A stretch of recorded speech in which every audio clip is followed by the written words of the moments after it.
Welcome to Animal Skin Tanning Services Limited.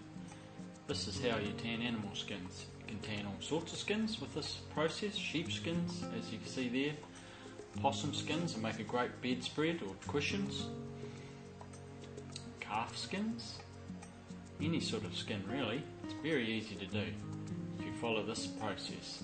It's a mountain goat, tar skin, deer skins, even goat skins. So come with me and follow this quick excerpt of how to do the tanning process. First of all, we have to soak back the skin. It'll either be salted or frozen. We do this using various chemicals. This particular skin is a deer skin, although this process can be used on other types of skins as well. After many years of experience, this is the best process that I've come up with, using the best chemicals for anybody to try and use to give you the best result. Once the skin's rehydrated, we have to get the flesh and the meat off it using a blunt knife or a blunt fleshing tool like I'm doing here.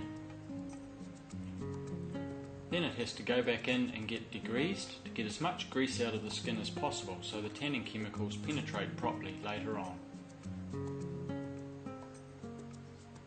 Using detergents and other chemicals, this will draw the grease out and give you a great final result.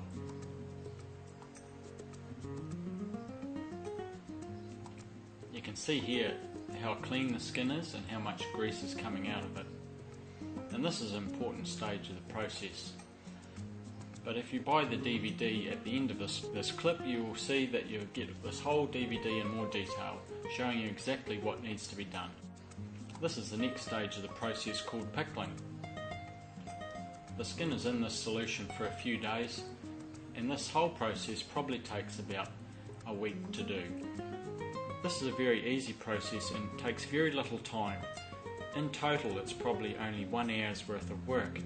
You get the skin from one solution where it will sit for a few days before moving on to the next stage.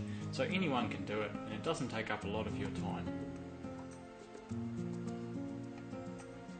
Once the skin's been in that solution for a few days, we take it out and then we put on the main tanning solution.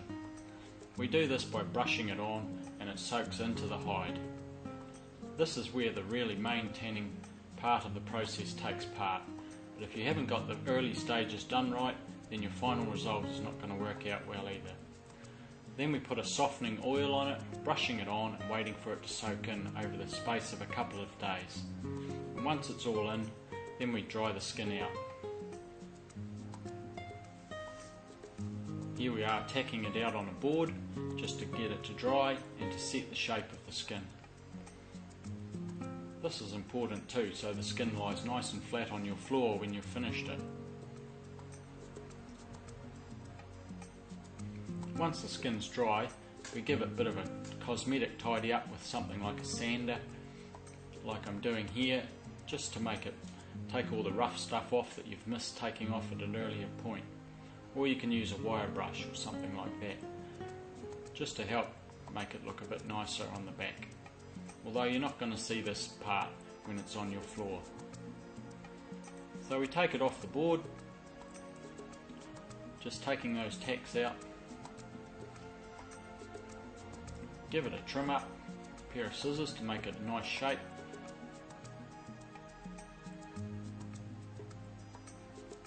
Then we soften it with our hands, just rubbing it back and forward to help break up those fibres so it comes out nice and soft.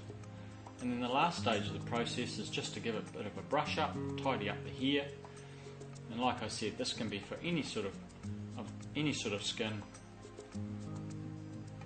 And this is essentially the process in a short format. That's how tanning works. And it'll give you a durable, long-lasting result. And what's important here is that this particular process, with my chemicals and my comprehensive DVD on how to do it, will give you a fantastic result.